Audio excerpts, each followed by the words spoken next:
Assalamualaikum warahmatullahi wabarakatuh. Hai teman-teman, saya Rahmawati akan menjelaskan materi teks editorial, materi kelas 12. Apa yang dimaksud dengan teks editorial? Teks editorial adalah sebuah artikel dalam surat kabar yang merupakan pendapat atau pandangan redaksi terhadap suatu peristiwa yang aktual atau sedang menjadi perbincangan hangat pada saat surat kabar itu diterbitkan. Atau bisa dikatakan teks editorial adalah artikel utama yang ditulis oleh redaktur koran yang merupakan pandangan redaksi terhadap suatu peristiwa, berita, aktual atau sedang menjadi sorotan, fenomenal dan kontroversial, atau menimbulkan perbedaan pendapat. Teks editorial disebut juga dengan tajuk rencana. Ada 4 ciri-ciri teks editorial. Yang pertama, topik tulisan editorial selalu hangat atau sedang berkembang dan dibicarakan secara luas oleh masyarakat. Yang kedua yaitu teks editorial bersifat sistematis dan logis. Penyusunan teks editorial harus tersistematis, yang berarti harus memenuhi struktur dan kaidah kebahasaannya. Teks juga harus logis, artinya masuk akal dan tidak imajinatif. Yang ketiga, teks editorial merupakan sebuah opini atau pendapat yang bersifat argumentatif. Seperti yang sudah dijelaskan di awal bahwa teks ini berisi pendapat pribadi dari redaksi, artinya teks ini mengutarakan argumen-argumen yang ada dalam sudut pandangan redaksi atau penulis. Dan yang terakhir, teks editorial menarik untuk dibaca karena ditulis dengan menggunakan kalimat yang singkat, padat, dan jelas. Materi selanjutnya yaitu struktur teks editorial. Struktur teks editorial ada 3, yaitu yang pertama, pernyataan pendapat. Bagian yang berisi sudut pandang penulis tentang masalah yang akan dibahas. Pernyataan yang diambil adalah topik yang sedang hangat dibicarakan dan menjadi isu nasional. Agar editorial memiliki kekuatan, umumnya ditulis dengan sebuah teori yang kemudian diperkuat dengan argumen. Yang kedua, argumentasi merupakan alasan atau bukti yang digunakan guna memperkuat pernyataan dalam tesis. Argumentasi ini adalah salah satu struktur yang memberikan kekuatan pada permasalahan yang diangkat.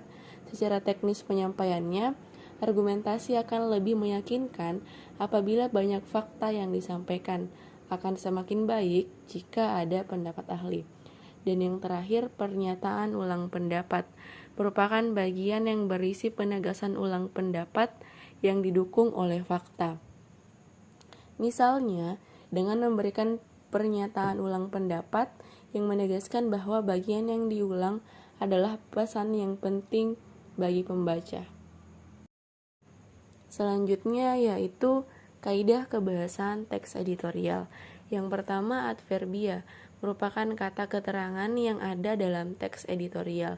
Biasanya yang sering muncul dalam teks editorial adalah adverbia frekuentatif. Contohnya seperti kata-kata selalu, biasanya, sering, kadang-kadang, jarang, sebagian besar waktu.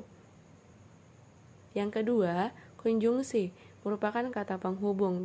Biasanya banyak ditemukan konjungsi antar kalimat seperti bahkan, malahan, dan sesungguhnya.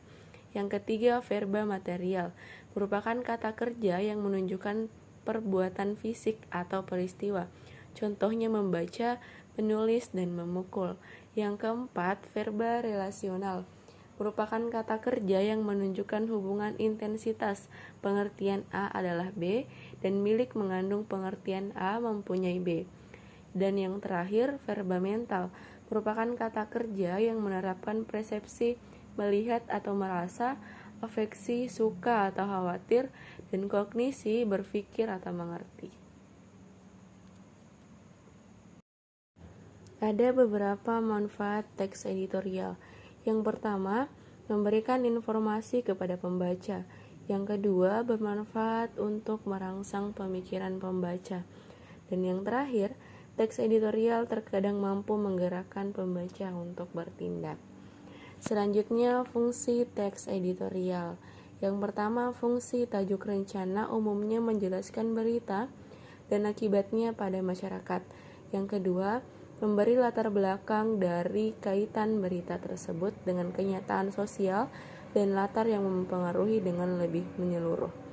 Dan yang terakhir, terkadang ada analisis kondisi yang berfungsi untuk mempersiapkan masyarakat akan kemungkinan yang bisa terjadi. Sekian materi teks editorial yang dapat saya sampaikan. Kurang dan lebihnya mohon dimaafkan. Wassalamualaikum warahmatullahi wabarakatuh.